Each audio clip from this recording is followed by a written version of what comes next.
A pilot was killed and 2 troopers are hurt. We just heard the governor saying that they're going to be okay. This plane collided with a state police helicopter. This happened at the Carlisle Airport. And we have team coverage of this morning. News 8's Cameron Lobley is live at the airport where the crash happened last night. News 8's Gabrielle Thomas is at Hershey Medical Center where the troopers were taken. So Cameron, let's begin with you. What do we know about what led to this crash? Well, Matt, Caitlin, state police officials say that this all happened during what they called a routine training exercise. They say that that small Cessna airplane was coming into the runway here when it veered into that helicopter, injuring those 2 troopers and killing the pilot of that small plane. Now, right now, the NTSB is currently set to lead this investigation moving forward. They were expected to arrive on scene sometime overnight. They're also going to be getting help from the FAA, who have been responding to this incident since last night. Now, meanwhile, our team spoke with some of the witnesses from here who spotted this crash and the aftermath of it. One of them spoke about just how sudden this all was compared to what's usually seen at this airport.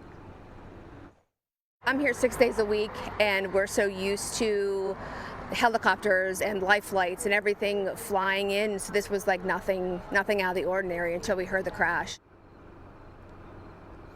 Now, this airport, according to its website, is used for a number of different things regarding smaller aircraft like the planes and helicopters that were involved in this crash. Those include things like training, refueling, and aircraft maintenance. I'll send it back to you guys. All right, thanks, Cameron, for starting off our breaking news coverage. We turn now to Penn State Hershey Medical Center, and that's where News 8's Gabrielle Thomas is standing by, where the troopers are recovering. Good morning, Gabrielle.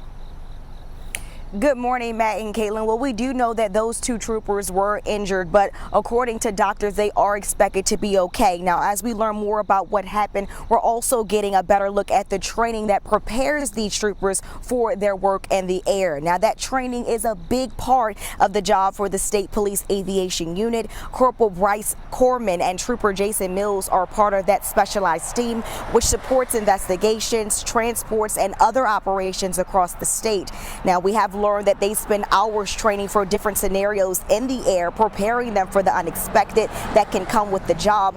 During a press conference yesterday, Governor Josh Shapiro talked about the importance of the State Police Aviation Unit and the training these troopers go through. He also thanked the medical teams here at Hershey Medical Center for the care they gave the 2 troopers. Here's what one of the lead doctors had to say. This evening, we received 2 patients that came in as level 1 trauma activations, and both of them, thankfully, came out with just minor injuries and are stable.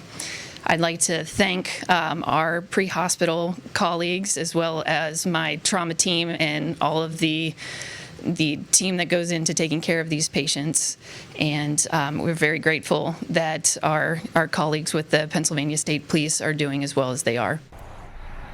Now, we do know one of the troopers was expected to head home from the hospital last night, while the other remained here at Hershey Medical Center to be monitored. We are working to learn more details about the crash. As we receive them, we'll keep you updated on air and online. Reporting live here in Hershey, I'm Gabrielle Thomas, WGAL News 8.